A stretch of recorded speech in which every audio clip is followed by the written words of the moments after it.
Hey guys, Amber here with a Meeple family, and today I'm just going to be doing a chat video with you all about my wish list, things that I am hoping to acquire this year, and maybe even a few items that I have pre-ordered. So let's get to it. Okay, let's talk about some party games I'm looking to get. I realized as of late we've invited a lot of people over and we have had kind of a gap in our group games.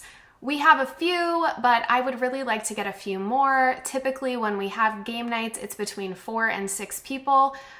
Give or take. And sometimes my older kids want to play as well, so then we're kind of limited on what we can bust out at the table. So one of the ones I'd really like to get is Decrypto. It sounds super fun and I definitely want to try it out. Of course, as I'm going through this list, any of these that you guys have played, I would love to hear your opinion on. But Decrypto sounds like a great team game. My husband really likes the team games where it's like boys versus girls or couples versus couples.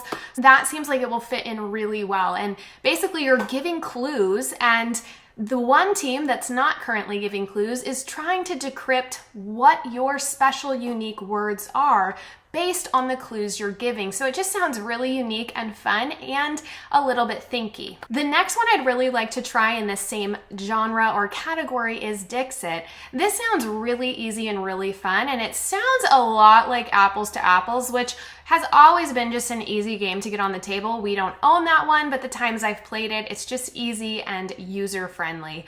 And Dixit doesn't sound really any different, but I do love the component of when you're the one giving the clue based on your card, you know, trying not to make it too obvious. And I love how simple it is, yet there's a lot of strategy as well. So I'd really like to get my hands on that too. A few games in the solo genre that I would really like to try and have on my radar are really any of the games from the Z-Man solo kind of group of games that they put out a while ago. One I really want to try is, I think it's pronounced Onirim or Onirim. I'd really like to try that. I'll make sure to put pictures of these up as I'm talking as well, because Lord knows I'm probably slaughtering the names.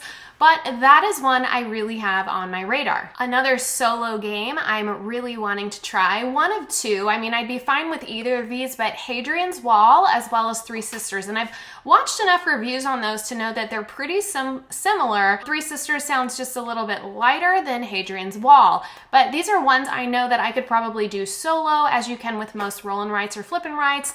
And I would be really interested to get my hands on one of these as well. Okay, let's talk about kid games. So things that are on my radar to get for my kids and our family to play. I'm always looking at the newest Villainous that has just come out. I'm thinking about snatching that one. My two older kids love Villainous, and so that is something we can get onto the table pretty easy. So that is definitely on my radar. Another one for my kiddos that I would like to get is Hammer Time by Haba Games.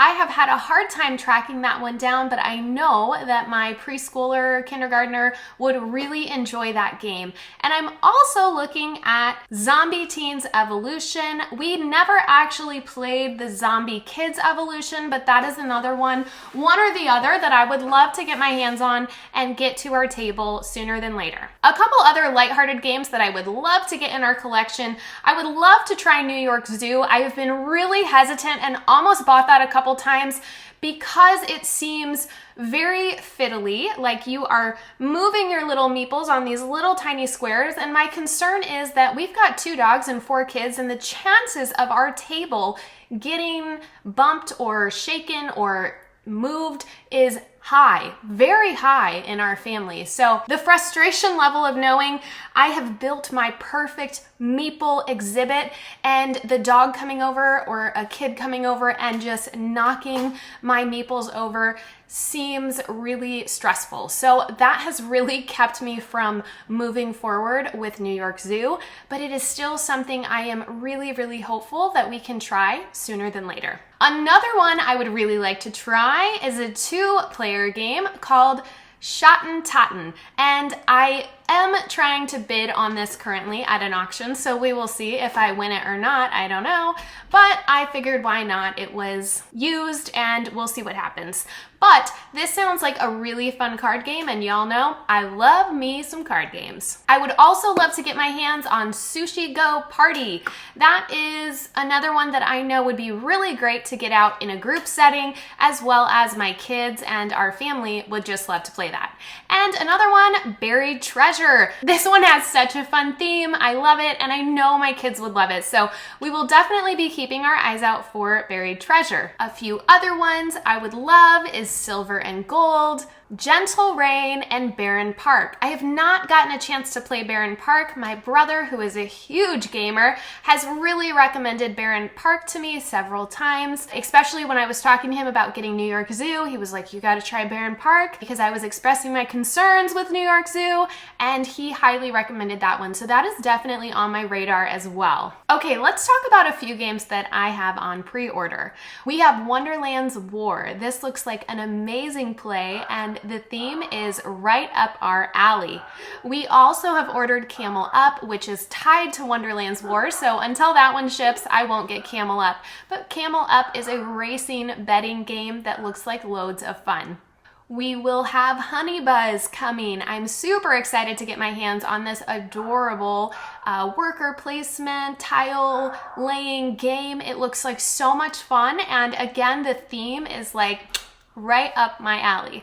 I've also ordered a copy of Bonanza, which sounds like another great group game that's going to kind of help round us out there in those easy games we can get to the table with bigger groups of people. That sounds like a really fun one, and I love card games. And I've also ordered Merchant's Cove. I'm super excited about this one to learn more about it and delve into the world of selling and exchanging and trading and really embodying my asymmetrical character, whoever it may be. All right, guys, well, that is a huge wish list. And you know, part of gaming, I think, is just dreaming and digging and researching, and I love all those components. That's something I really, really enjoy. So I'm kind of the type of person that I will put my eyes on a game or like have it on my radar, and then I will just research the dickens out of it.